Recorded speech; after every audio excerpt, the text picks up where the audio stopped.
एक गांव में एक गरीब किसान रहता था। उसका छोटा सा खेत ही उसकी जिंदगी का सहारा था। पूरे साल मेहनत करके उसने अपने खेत में फसल उगाई थी। दिन रात पसीना बहाकर वो इसी उम्मीद में जी रहा था कि जब फसल कटेगी तो उसके घर में खुशियां आएंगी। आखिरकार फसल पककर तैयार हो गई। किसान बहुत खुश था।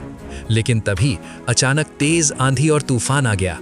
काले बादल छा गए, बिजली चमकने लगी और मूसलाधार बारिश शुरू हो गई। देखते ही देखते खेत पानी से भर गया और उसकी मेहनत की फसल बहने लगी। बेचारा किसान खेत के किनारे खड़ा रोने लगा।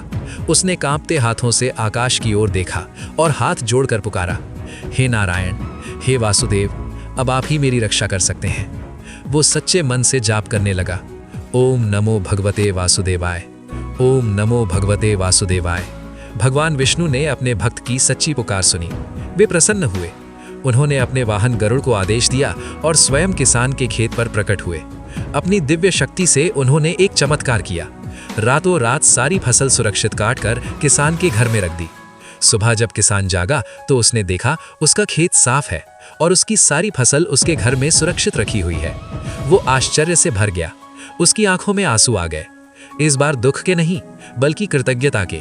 वो जमीन पर गिर पड़ा और बोला, हे वासुदेव, आपकी कृपा के बिना कुछ भी संभव नहीं।